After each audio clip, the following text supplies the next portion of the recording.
Halo, Assalamualaikum warahmatullahi wabarakatuh. Balik lagi dengan saya Arifin Bob di konten Surat.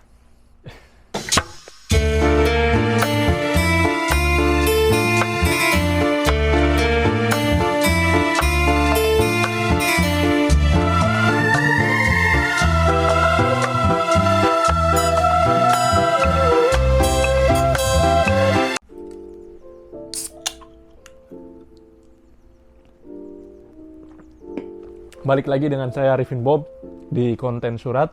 Untuk konten Surat kali ini saya ingin menjawab pertanyaan dari kolom komentar seperti yang video kemarin saya bikin.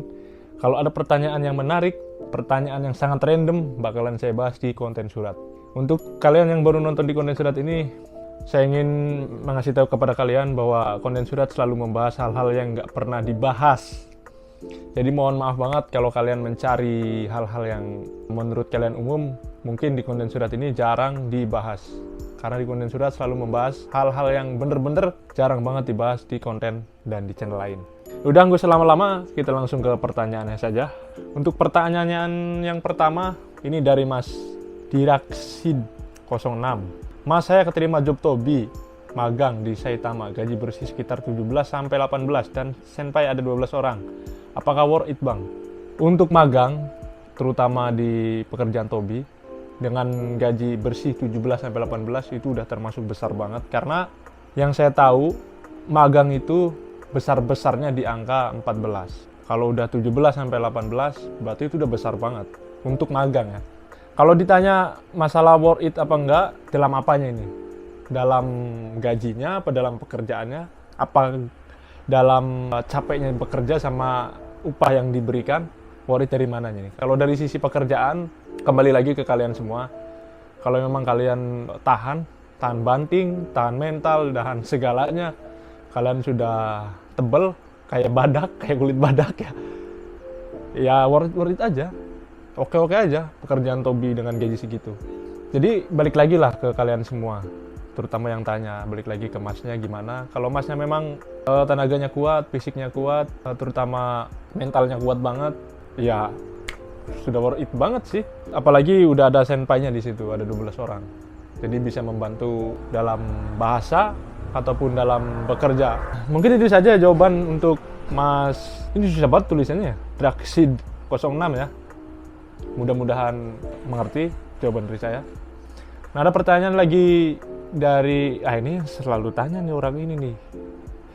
Dari RSPS Mod 1. Mas mau tanya random. Kalau habis kerja, pas pulang terus tidur dan besoknya otot bagian mana yang paling pegel atau paling capek? Misal lengan, bahu depan, pinggang. Buat info aja yang fisiknya lemah biar tahu otot mana yang lebih kepake. Sebenarnya sih semua otot kepake, tapi spesifikasinya aja ya yang pegel di mana. Buat orang yang masih ngotot pengen kerja ke Tobi.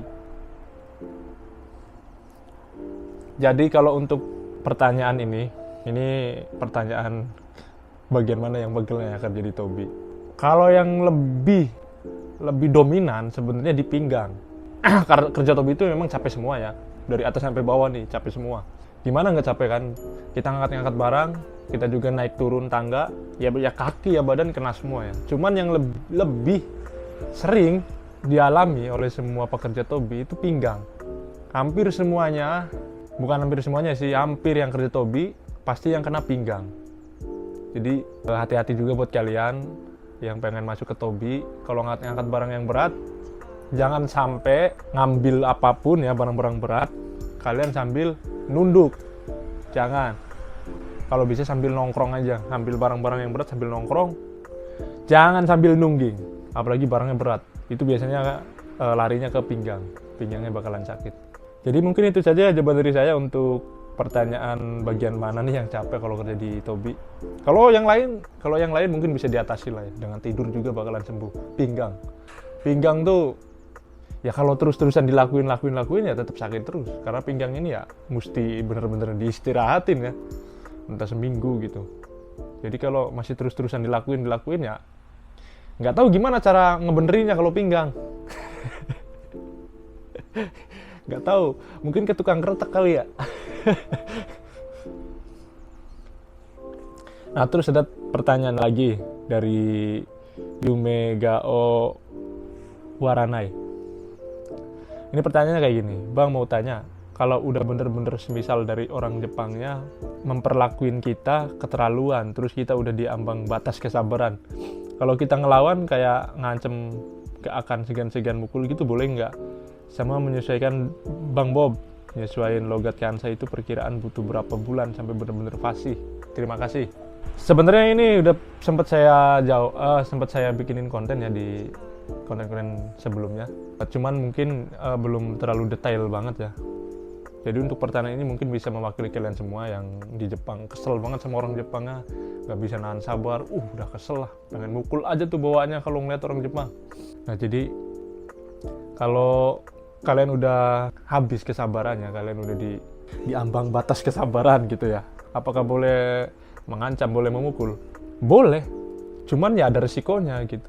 Boleh, apapun kalian mau ngancam, kalian mau mukul, mau apa, boleh, diperbolehkan. Cuman ada resikonya kan. Diperbolehkan sama saya, bukan diperbolehkan sama penanggung jawab. Kalau sama penanggung jawab mana dibolehin. Kalau sama saya boleh, cuman ada resikonya. Resikonya ya kalau kalian bahasanya kurang, bahasanya jelek, ya bisa jadi diputar balik. Kadang-kadang yang bikin pusing tuh di situ. Jadi untuk bertindak, apalagi dengan bahasa kita yang kurang, takutnya diputar balik kejadiannya gitu. Jadi risikonya ya kayak gitu. Kalau dipulangin Pai gimana Pai Mas Bob? Kalau ya udah jelas sih kalau dipulangin itu udah resiko banget sih. Memang kebijakannya seperti itu ya. Entah asli entah enggak ya, cuman saya belum tahu. Saya sempat dengar ada teman saya juga yang mukul ternyata dipulangin juga ada. Cuman ya masih simpang siur ya, masih belum jelas. Apakah nanti misalkan orang Jepang yang mukul duluan terus kita melawan nggak dipulangin juga bisa jadi ya. Ada kemungkinan gitu. Kalau kita yang duluan mukul, kita yang dipulangin. Cuman kan kita nggak tahu ya aslinya bakalan kayak gimana gitu.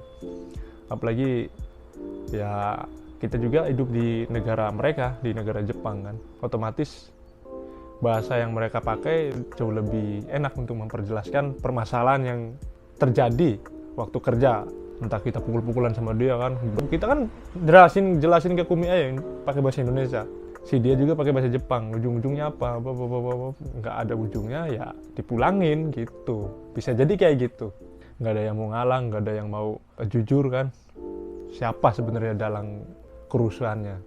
Jadi kalau untuk pertanyaan ini, Mas boleh nggak ngancem, boleh nggak mukul? Boleh, silakan, nggak jadi masalah.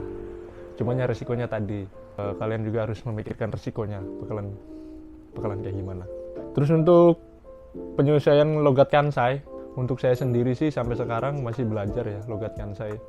Kalau berbulan-bulan kayaknya saya belum mengerti semuanya. Dan sekarang juga saya hampir mau 2 tahun. Ya saya masih belajar gitu, masih belum banyak, masih ada hal-hal yang belum saya tahu gitu dari bahasa Kansai. Jadi kalau penyesuaian kalau masih di tahap bulanan kayaknya belum sepenuhnya menangkap. Tapi kalau emang kalian benar-benar belajar banget, giat gitu ya, tiap hari belajar ya kemungkinan besar dalam jangka waktu bulanan kalian udah paham semua. Tapi kalau yang kayak saya gitu ya, yang belajar cuman pas denger doang gitu, pulang nggak dibelajarin, ya pas denger doang, pas kerja denger gitu, tapi nggak saya pas pulang saya nggak saya pelajarin, cuman denger doang.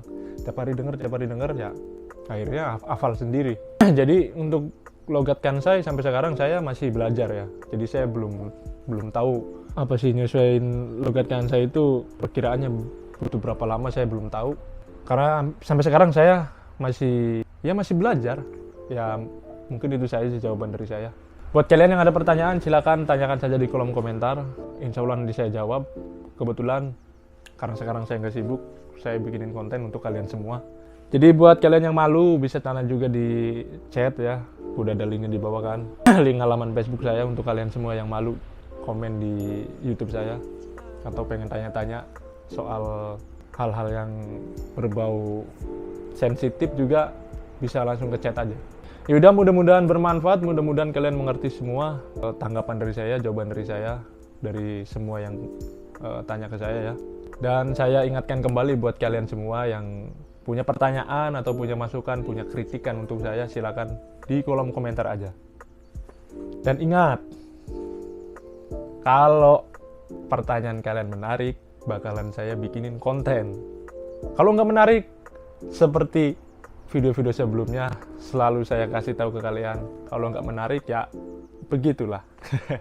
Ya udah, mungkin itu saja dari saya. Saya Arifin Bob undur diri. Wassalamualaikum warahmatullahi wabarakatuh.